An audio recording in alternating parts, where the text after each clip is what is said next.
Este programa tem o apoio da TV Interação, Associação Vida e Trabalho e da Ordem dos Advogados do Brasil, Seção São Paulo.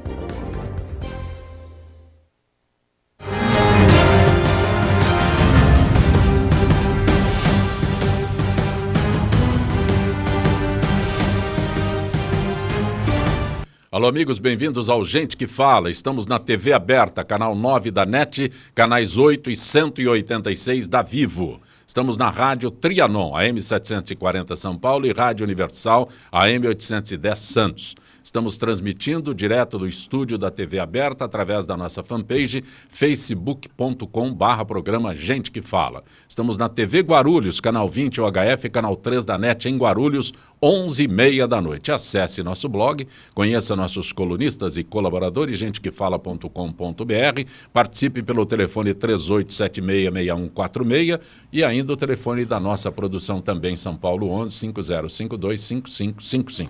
Participando desta edição de Gente que Fala, endocrinologista, doutor Ciro Guimarães Júnior. Doutor Ciro, que bom tê-lo aqui, doutor Ciro. É um prazer e, curiosamente, me veio à cabeça que nós estamos ficando com a barba branca juntos agora, né? Quer dizer, mais um prazer estar com vocês sempre. Faz tempo. Doutor Ciro participa do Gente que Fala, estamos no ar há 16 anos, eu repito sempre. E o doutor Ciro, lá no início do Gente que Fala, já estava conosco e agora retorna aqui pela TV aberta também.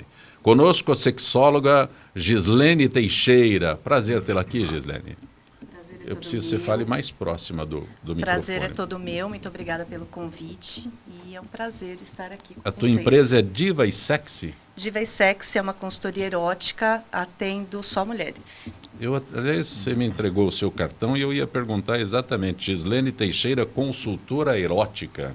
Exatamente. Só para mulheres? Só mulheres e às vezes eu atendo casais, se for casal casado ou que vivem juntos, eu atendo. Existe bastante procura por homens, se interessando pela área da sexualidade, da sexologia, o que é bem interessante, mas eu ainda não atendo. É um projeto, mas por enquanto ainda não. Também conosco o oftalmologista Dr. Otaviano Magalhães. Prazer tê-lo aqui, Dr. Otaviano. Prazer é todo meu. Vamos falar um pouco aí sobre as doenças da retina, né, que é mais a minha área, principalmente da retinopatia diabética, é sempre um prazer. O senhor é da Escola Paulista de Medicina, setor de retina, está correto? Sim, sim. Tão específico assim? Porque o departamento de oftalmologia tem diversas subespecialidades, né? A minha é específica da retina. A gente tem um setor lá que atendemos praticamente 400 pessoas por dia, só das doenças da retina. Também conosco o psicólogo Dr. Sérgio Castilho. Prazer tê-lo aqui, Dr. Sérgio. Prazer é meu, novamente, estar aqui com vocês. E a barba eu raspo, né? Então não me identifico com vocês. Porque senão também estaria falando. Nossa barba embranqueceu. O que é a clínica Grand House? A Grand House é um centro biopsicossocial para tratamento exclusivamente das dependências, né? Dependências químicas. Tratamos outras psicopatologias também. Mas o nosso forte é a dependência química, tanto de álcool e outras drogas. Doutor Ciro, a gente sempre diz que, né, doutor Ciro, eu estou engordando. Mas e quando isso acontece com as crianças? Qual é o que pode acontecer com as crianças com relação a diabetes, hipertensão? O que pode acontecer, doutor Ciro? Ok. Só para ressaltar um dado recém-publicado, né? Estima-se que 12% da população mundial hoje esteja com números de obesidade e acima de 60% da população mundial com sobrepeso, né? Até continentes como a Ásia, por exemplo, hoje estão ultrapassando o continente americano em percentual de peso. Né? Mas, doutor Ciro, quando eu digo crianças, a que faixa etária eu estou me referindo? Ia chegar lá agora. Entre 3 e 12 a 13 anos de idade. A gente considera obesidade infanto-juvenil, né? Isso hoje é impreciso, já que a adolescência hoje, pela Organização Mundial de Saúde, começa aos 10 anos, né? E finaliza aos 20. Então, eu prefiro colocar como obesidade infanto-juvenil. Esse é o grande foco do aumento estatístico de obesidade nos últimos anos. De cada 100 novos ganhos de peso com sobrepeso, cerca de 65 são infanto-juvenis, né? E isso trazendo consigo o aumento de várias patologias associadas, né? Então, o diabetes infanto-juvenil, né, cuja idade média de surgimento por volta de 7 a 9 anos, hoje se faz entre 4 e 6 anos. Existe um fenômeno que é até muito interessante comentar aqui na mesa e que as pessoas não atribuem ao fato, de utilidade pública, inclusive, né? A precocidade da menarca, da primeira menstruação no sexo feminino. Em garotinhas fora de peso, há uma anteriorização de cerca de 2 anos na primeira menstruação, na chamada menarca, e que hoje chama a atenção de famílias socializadamente de todas as classes sociais. Doutor Ciro, um detalhe que eu acho importantíssimo, né? Estou falando aqui de risco de diabetes, hipertensão em crianças. Sim. Mas quando eu descubro que eu tenho que levar o meu filho para o doutor Ciro? Desde o pediatra, não para o doutor Ciro. Hoje antes. Hoje nos Estados Unidos, por exemplo, todos os protocolos da Sociedade Americana de Pediatria, né, sugerem dosagens metabólicas a partir de 2, 3 anos. Dosagens metabólicas, entenda-se, colesterol, triglicérides, ácido úrico, glicemia, desde 2, 3 anos de idade. Esse é um exame comum para nós que somos mais experientes, mas já se pede isso para crianças? Veja bem, é até curioso, porque exige-se o teste do pezinho, o que é brilhante, nós somos dos poucos países do mundo que faz isso, né? E esse acompanhamento deveria começar desde o teste do pezinho. E conforme o histórico genético familiar, né, ser feito anualmente. O que está acontecendo, pessoal, é que nesses últimos 20 anos, né, nós estamos descobrindo que a hipertensão não surge depois dos 40. Tanto no Hospital das Clínicas, quanto no Sírio-Libanês, quanto no meu consultório, nós temos inúmeros pacientes entre 14 e 19 anos hipertensos. Só que antes não se verificava hipertensão nessa faixa etária. Então não havia uma pesquisa sequente na infância e na adolescência. E hoje a gente nota que isso ou está surgindo mais recentemente, fato que é muito pouco provável, ou então não era verificado desde então. Já existia. Né? Sempre. Doutor Otaviano, diabetes, o que pode... Então, isso que o Ciro falou tem uma importância gigantesca para as complicações, principalmente do diabetes. Então, todas as complicações do diabetes, elas estão relacionadas com o tempo de doença. Quanto mais tempo de doença você tem, quanto mais tempo você tem de diabetes, mais complicação você pode vir a ter. E, claro que você tiver isso numa criança de 6, de 10, de 15 anos, imagina, ele vai viver até 90 anos e a probabilidade dele vir a ter complicações é muito grande. Então, realmente, a precocidade dessas doenças pode ter um futuro devastador para a medicina e para a qualidade de vida da população. Porque com um adulto é fácil, né? Um adulto, eu estou com um problema tal, é fácil. Mas e uma criança? Eu estou querendo... Né, sim, mas olha... hipertensão, diabetes, aí eu chego lá com o senhor, eu estou com um problema, é minha criança, meu filho, sabe? Mas aí que é a questão principal. A criança não vai desenvolver as doenças, as complicações, quando ela tiver 15 anos. Mas ela poderia desenvolver as complicações com 70, ela vai passar a ter as complicações com 40, 50. E aí imagine, ela vai ter que viver até 90 e ela vai ter mais 50 anos a partir do início da doença. Então, são doenças, a hipertensão, o diabetes, são doenças silenciosas, são doenças que inicialmente as complicações não são percebidas, mas ela começa a desestruturar diversos tecidos e órgãos no corpo, dentre eles o olho. E essa deteriorização das estruturas, inicialmente não percebida, mas já começou aquele reloginho, já começou a rodar todos aqueles problemas que eventualmente vão acontecer de forma grave quando as pessoas têm a doença na adolescência, muito mais cedo. Então, realmente, pode ser e certamente será no futuro um grande problema para a população. Diabetes pode trazer cegueira? Sim, diabetes traz cegueira. Diabetes pode deixar a pessoa com um nível de visual muito baixo, pode levar a uma qualidade de vida muito ruim. Então, para você ter uma ideia, o diabetes é uma doença que acomete os vasos sanguíneos. O vaso sanguíneo, na verdade, é um caninho que passa sangue dentro. E esse caninho que passa sangue dentro, ele pode ter como problema, com qualquer cano que a gente tem na nossa casa, entupimento e vazamento. Essas duas coisas podem acontecer em pessoas com diabetes. A forma do vazamento incha as estruturas, incha todos os nossos órgãos, entre eles a retina. E a pessoa tem um embaçamento, às vezes discreto, da visão. Mas imagine um entupimento, não chega sangue. Onde não tem sangue, não tem vida.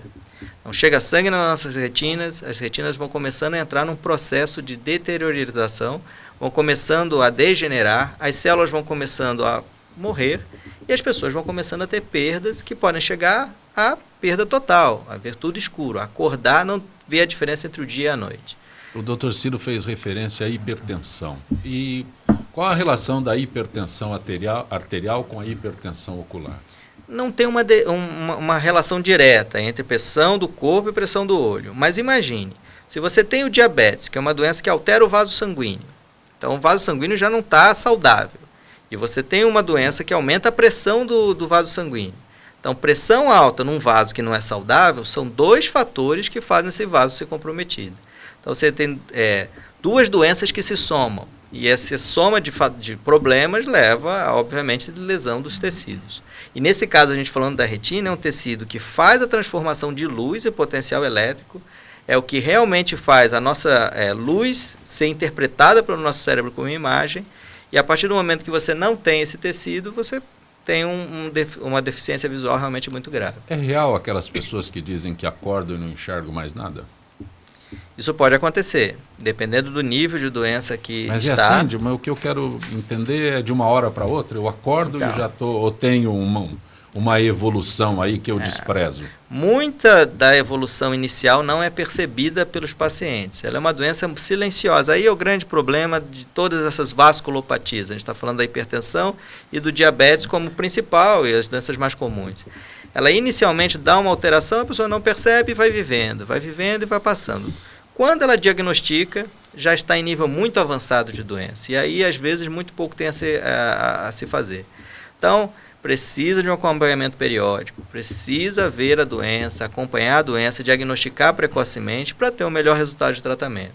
Hoje as técnicas melhoraram, hoje todos os tratamentos estão melhor, as técnicas cirúrgicas, os medicamentos utilizados, mas se diagnosticado em fases tardias da doença, mesmo com tudo que existe hoje, não é possível ter um bom resultado de tratamento. Gislene, você é sexóloga, diz que atende só mulheres. Sim. Mas eu posso perguntar para você por que o homem tem tanto medo do diabetes? Eu preciso que você fale bem próximo do microfone, que ele é um pouco insensível. Ok. O homem tem medo de diabetes, principalmente porque vai comprometer a saúde de modo geral. E um dos fatores que mais representa na questão da sexualidade, do sexo, é a impotência. E aí esse é o grande fantasma para os homens, né? Impotência e sexo, homem, masculinidade, é uma coisa que assusta, é um fantasma de fato. Então eu acho que esse é o principal fator. Nem tanto, olhando pela minha... É verdade isso? É verdade isso. Tem que ir no Dr. Ciro para curar. Correndo, assim que acabar o programa... Assim que acabar o programa já é recomendado. Então, claro que tem todos lugar esses... na agenda aí, Dr. Olha, Ciro? eu costumo dizer que um dos maiores ônus que a gente tem é ser macho numa sociedade machista, né? Você tem que estar em cima o tempo todo, sobre todos os aspectos. Né? Verdade. É muita responsabilidade. E, realmente, o diabético, entre outros fatores, ele pode ter o acometimento da potência sexual. Hoje, esses vasodilatadores seletivos que temos melhorou muito essa condição, né? Mas ainda é uma realidade. E é o medo, principalmente dos homens, né? Se eu fracassar, o que é que vai acontecer? O que eu faço? E basicamente eu não tenho mais nada para fazer. Quando na verdade existem outras nuances a serem exploradas, mas para o homem basicamente não aí tem. Aí já é o desespero. Né? Pois é, aí vai cair em mim, né? Eu estou fechando o círculo aqui, eu estou fechando o círculo aqui, o diabetes, o oftalmo, o sexólogo, aí eu vou chegar aqui no psicólogo. multidisciplinar. Porque uma grande maioria desses adolescentes, inclusive de sobrepeso... Esses adolescentes de sobrepeso que o Dr. Ciro mencionou, são extremamente ansiosos. Né? A gente recebe no consultório isso, são pessoas que têm essa oralidade muito forte, então ela tem essa transferência por compulsão por alimento. E isso a gente percebe que o mundo que nós estamos vivendo atualmente, ele causa muita essa angústia do querer, do imediatismo, da descartabilidade, tudo é muito descartável, então todo momento o jovem está querendo coisas novas, e não dá para suprir tudo isso. Tanto que, tanto que faz parte da terapêutica do diabetes, né? A Sociedade Mundial de Diabetologia, ela tem uma logomarca, que é uma biga puxada por 4 cavalos. Cada cavalo, isso é uma logomarca, é um logotipo, né? Isso é uma simbologia. Cada cavalo representa uma das formas terapêuticas. Alimento, medicamento, atividade física e psicocomportamento. É 15% da glicemia hoje. Então, tá? Você libera cortisol sob estresse. Cortisol, isso é técnico, vocês me desculpem, bloqueia parte da função pancreática, tá? Aumenta o glucagon, cai a insulina. Isso em não diabéticos, inclusive. Você projeta isso a uma potência muito mais elevada no paciente já potencialmente diabético. Né? Quer dizer, é um fator... a gente pensa no estresse, e você está... Gostei muito da sua colocação. A gente pensa no estresse como uma coisa distante, uma coisa que, tensão, isso é coisa, né? Isso é coisa de filósofo. Não, o estresse é uma doença química que vai liquidando e vai carcomendo gradualmente. E nós temos hoje muito mais, eu acho que exacerbado esses índices, eu acho que pelo momento que nós estamos mesmo no mundial da globalização. Então ele aparece muito mais. Né? Eu vejo assim, muitas pessoas ainda comentando... que não, antigamente não tinha isso, antigamente não tinha TDAH, antigamente... Não, nós tínhamos, não eram diagnosticados, né, eles sofriam muito com isso, tiveram muitas perdas, e hoje muito mais exacerbado por conta mesmo da contemporaneidade. Então são doenças contemporâneas que elas vêm sendo acentuadas, não só em países de desenvolvimento como o nosso, como país de primeiro mundo. Não é preciso ir muito longe, né? No consultório nós temos um fenômeno, muitas vezes, que homens pedem o Ciro. Cirão, não fala para ninguém que eu sou depressivo, não. E homens que ocupam cargos importantes, que têm posições intelectuais interessantes, e ainda com tabus que a gente continua perpetuando na sociedade. Eu penso que o preconceito que nós temos ainda com a saúde mental, isso impede muito o diagnóstico e piora o prognóstico, porque as pessoas terminam demorando, assim como a sexóloga está aqui para afirmar isso. Então, esses preconceitos que nós temos impede que nós acessemos os serviços e, evidentemente, que isso tende a se crescer de uma forma exorbitante, às vezes que o prognóstico termina sendo reservado. Né? E muito por conta do tabu mesmo. Então, a droga-dependência é a mesma coisa. É uma coisa tão comum, evidentemente que em proporções, né? Hoje nós temos em torno de 18% da população geral com alguma dependência de alguma substância psicoativa. Eles não acessam um serviço de saúde por preconceito. Por que eles vão achar de mim? Como é que eu vou ser visto? Né? E aí nós temos essas coisas sendo encabeçadas e piorando cada vez mais os problemas de ordem de saúde mental. Doutor Sérgio, o senhor fez referência aí, e todos aqui, ao estresse. É real a história de que eu transformo o estresse em mastigação? Eu como cada vez mais para... é uma forma de combater esse estresse? Que aí eu vou ter que chegar no Dr. Ciro. Pois é, a comida... Pois é, essa coisa, esse desconforto interno que traz... A ansiedade é o medo, na verdade, né? Ele é o medo. A pessoa que tem ansiedade, ela tem depressão também, né? E aí o que acontece? A comida... Eu coloquei estresse, mas o correto, como disse o Gislene... Gostaria até de depois fazer uma a comida, ela é extremamente prazerosa. Ela trabalha no sistema límbico cerebral, que é o sistema da relação do prazer que nós temos, liberando dopamina, liberando serotonina. Então, é uma coisa extremamente prazerosa. Você pode ver que a gente não costuma, nós não temos dependentes do chuchu. Fala assim, eu sou... Temos. Você vê alguém dependente do quiabo, do jiló? Não, mas você vê da comida, da massa, do chocolate. Desde que ele seja na pizza. Pois é, então toda essa relação de prazer, o ser humano, ele só cria dependência naquilo que dá prazer.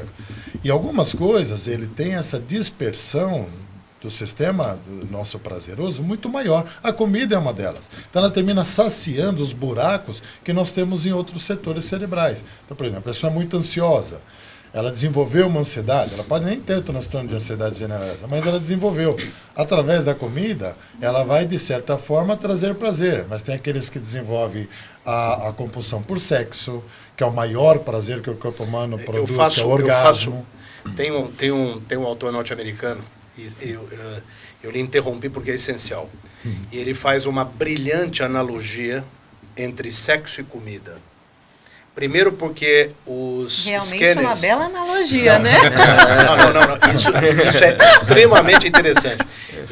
Existe um scanner na Universidade de Princeton, nos Estados Unidos, que você injeta talho 135, injeta um íon radioativo, e você dá um estímulo e ele responde desenhando numa tela de computador o caminho que isso foi traçado.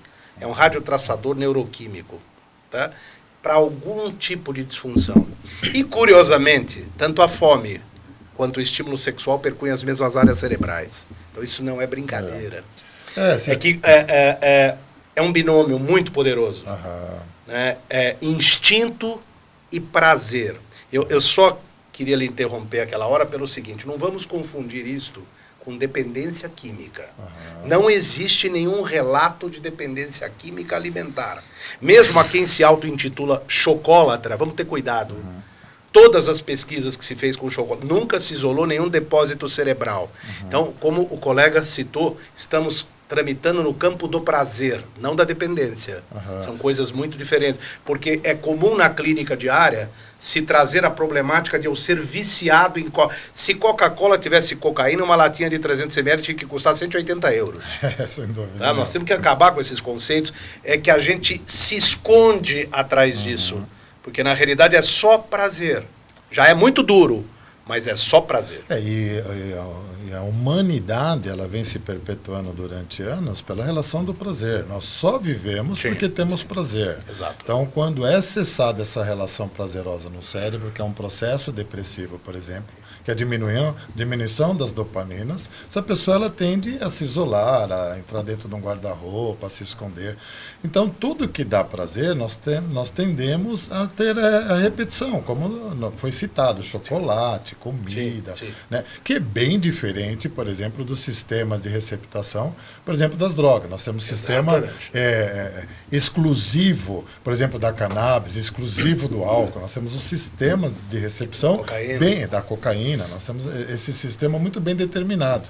Mas nós temos essa tendência de repetir, né? De repetir. E mais ainda, isso fica guardado, essa memória do prazer nossa, ela fica guardada, por isso a tendência de nós estarmos cada vez repetindo essas mesmas ações. Doutora Gislene, o que faz uma consultora erótica? Só uma correção, eu não sou doutora, mas uma consultora erótica, eu montei um programa especificamente para mulheres, onde eu trabalho... Já. Vocês são casados? Tem parceiras? Então podem ser atendidos ainda. Estou dizendo com relação ao programa. Mas está quase saindo do forno um programa para homens, então dá para ser atendido em breve. Eu desenvolvi um projeto, um plano para trabalhar com mulheres, onde a ordem é exatamente a que eu vou mencionar agora. Autoconhecimento, autoestima, sexualidade, sensualidade e o sexo em si. Então, fecha o pacote com sexo. Nisso entra relacionamentos, entra a problemática toda. Por que eu começo com autoconhecimento? As mulheres, de modo... Primeiro que quando chega até a Diva e Sexy, elas têm alguma questão a ser tratada. Ou elas querem melhorar, não necessariamente tratar, mas do jeito que está, não está bom. Então, elas querem melhorar alguma coisa. É um terror. A gente vai para o lado do cemitério. Então, elas querem ser mais sensuais, elas querem conquistar alguém porque elas estão sozinhas, ou elas querem reconquistar, elas querem dar uma apimentada, então elas me procuram. Só que muitas vezes elas acham que elas têm um problema ou uma questão a ser trabalhada, de autoestima, por exemplo, mas na verdade quando eu começo a trabalhar com autoconhecimento, elas percebem que elas não se conhecem. E como elas não se conhecem, elas não sabem exatamente o que elas querem, onde elas querem chegar. eu também sou coach de relacionamento. Então, eu agrego esses trabalhos. Então, ela precisa saber quem ela é, onde ela quer chegar, o que ela espera exatamente. O segundo passo é trabalhar a autoestima, porque normalmente ela está comprometida por vários fatores. O sobrepeso, que nós falamos anteriormente, vários itens que vão minando a autoestima da mulher, principalmente, né? Se acordar com o cabelo que não vai do lado que ela quer, já acabou o dia. Depois da autoestima, já vimos o que ela quer,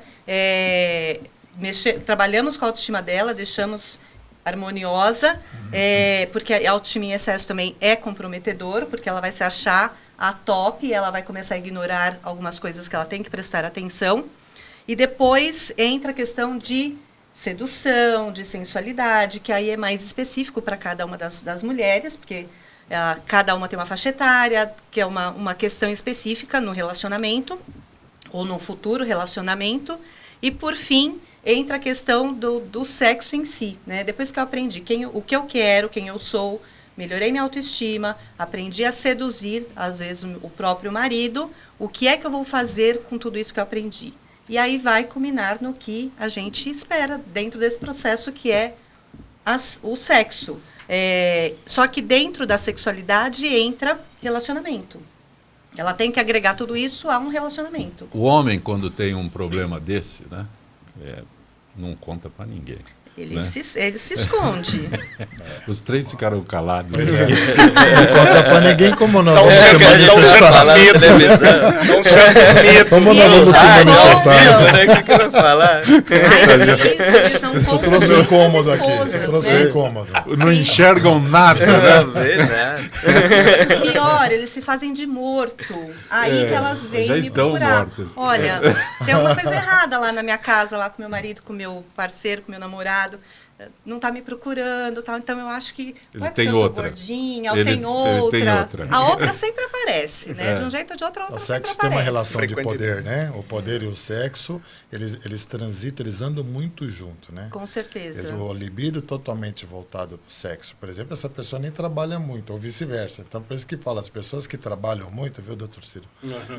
Não fazem muito sexo, porque o libido está voltado para o trabalho. Mas, Gislene, a minha pergunta é o seguinte: um homem que tem algum problema com relação a sexo, né?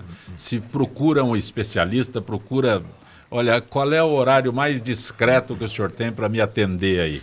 Que ninguém me veja, que eu não esteja gordo. Tem alguém do lado que eu possa falar que vou no consultório do Dr. Ciro e entra no seu? Mas tem e as uma mulheres? Portinha lateral, Isso, assim, tem uma né? portinha pelos fundos. Mas e as mulheres? Procuram individualmente, procuram em grupos? Como é?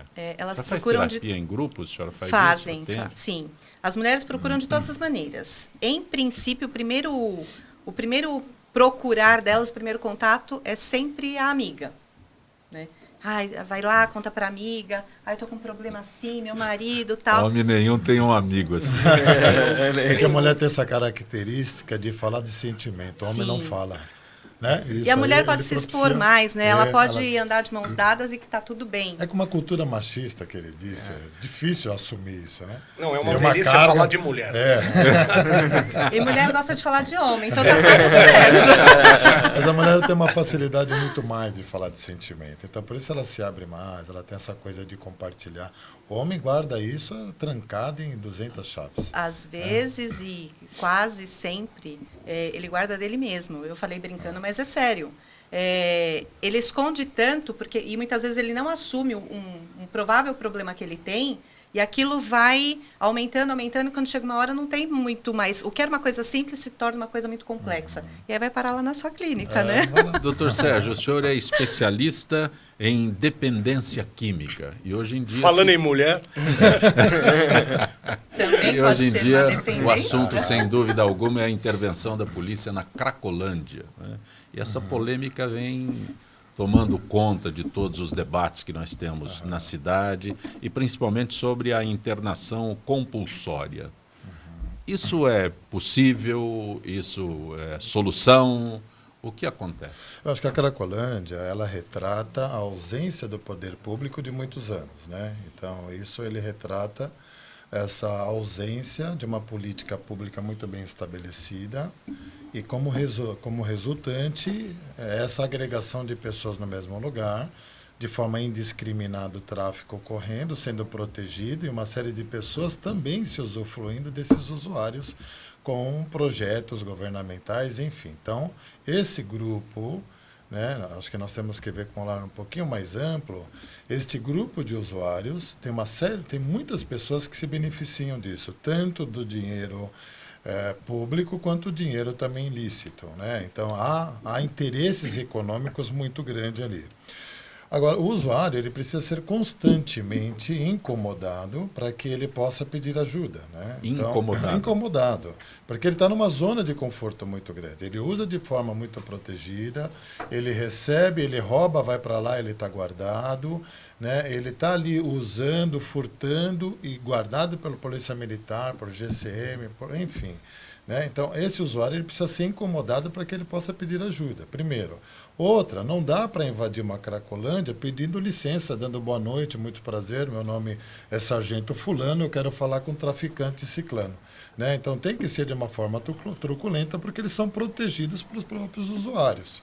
Né? Então, quando eles migraram para a Princesa Isabel, eles fizeram um aleluia ali de pedras para que os usuários pudessem agregar novamente, proteger, e eles formassem novas barracas. Então, os usuários são vítimas, eles são vitimizados por diversos setores, ali, por diversos viés.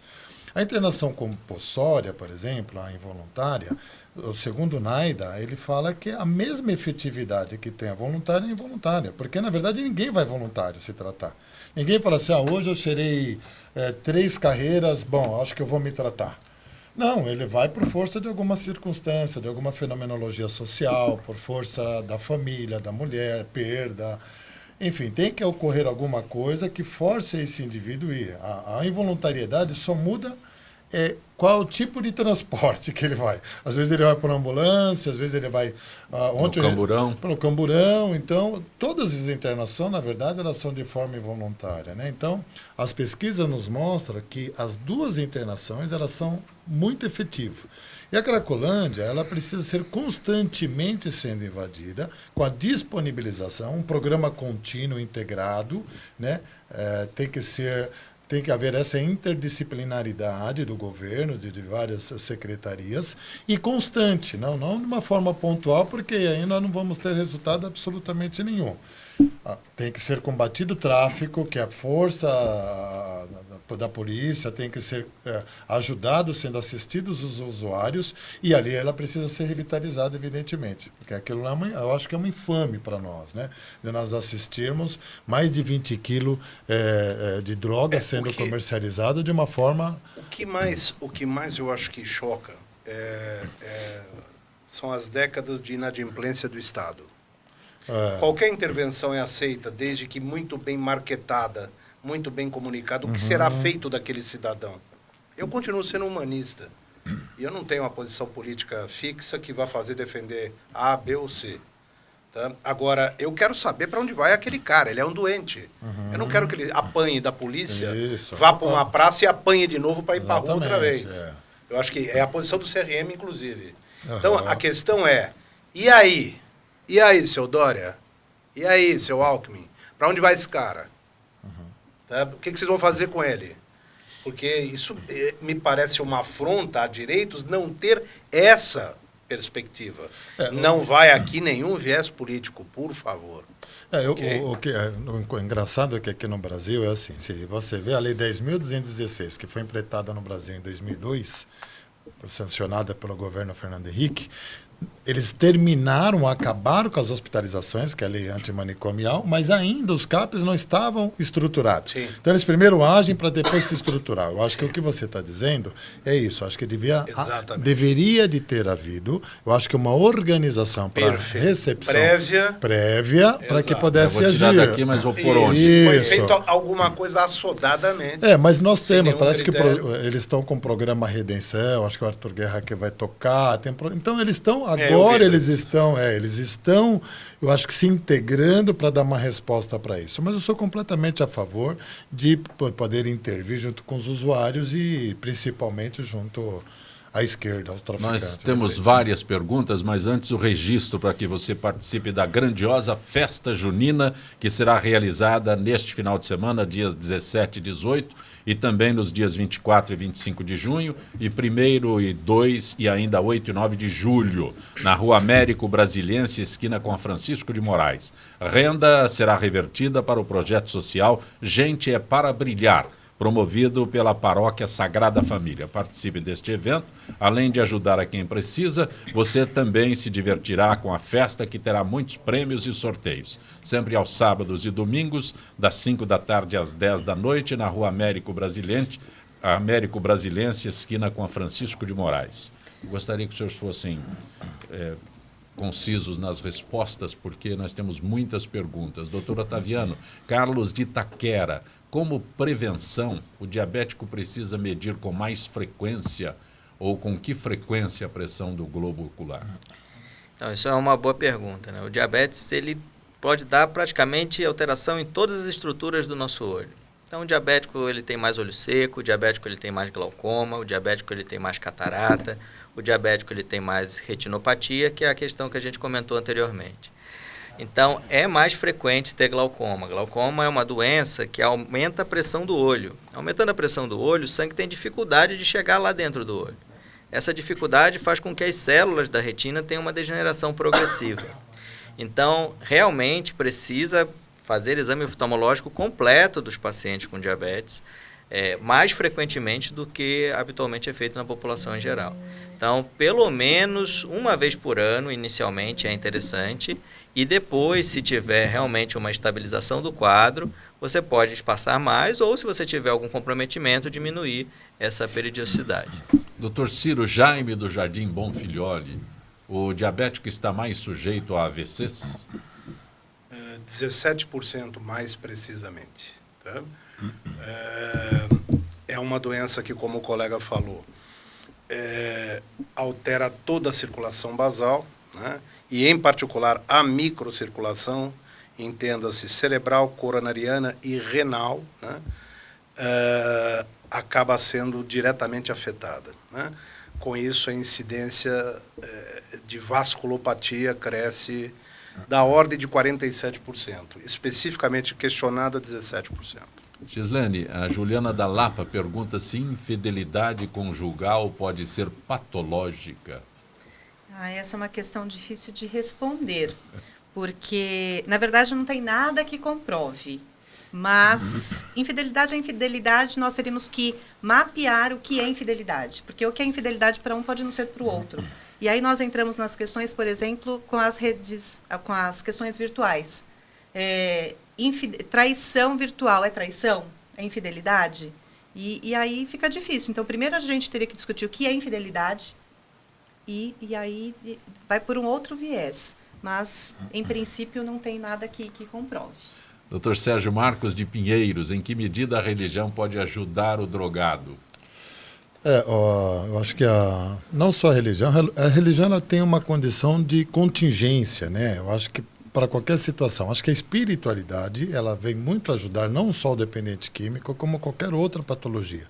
Nós temos estudos hoje, já estudo mais longitudinal, nós temos alguns cortes, mas hoje nós temos estudos longitudinais que mostram que a espiritualidade, a crença em um poder superior, ela vem contribuir muito com a dependência, não só com a dependência, com outros processos depressivos, outras psicopatologias.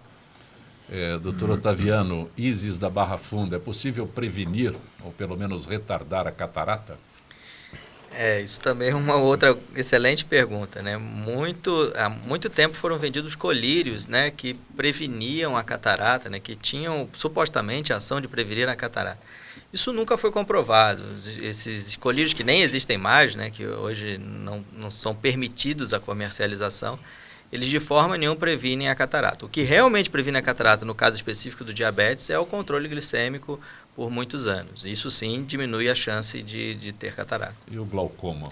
Esses colírios milagrosos? Sim, o glaucoma já é uma outra história. Sim, o glaucoma a gente realmente... a pergunta para acrescentar glaucoma. Claro, o glaucoma é uma doença que ela aumenta a pressão do olho, como a gente tinha comentado anteriormente, na sua forma mais comum. Existem várias formas de glaucoma. O glaucoma que aumenta a pressão, é a mais comum delas. E os colírios, eles reduzindo a pressão, eles diminuem aquela degeneração celular que a gente comentou, que acontece pela diferença de pressão. Então, assim, o sangue no nosso corpo, ele vai de um lugar para o outro pela diferença de pressão. O coração bombeia o sangue, ele sai do coração e vai para os tecidos-alvo, que a gente chama, que no caso o olho. Imagine se você tem uma pressão alta dentro do olho, a bolinha está cheia, o sangue não consegue entrar. Se ele não consegue entrar, chega pouco sangue e as células vão sofrendo.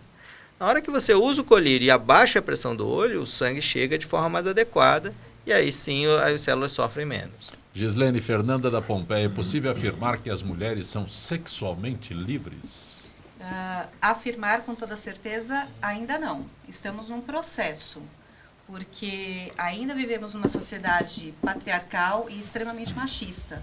Então, muito melhorou do que era há tempos atrás, mas ainda não dá para dizer que estamos sexualmente livres. Ainda tem muito tabu, muito preconceito, muita cobrança, então ainda precisa de um caminhar aí. Fora dessa pergunta, mas o Estado de São Paulo registra quase 8.000 estupros por ano.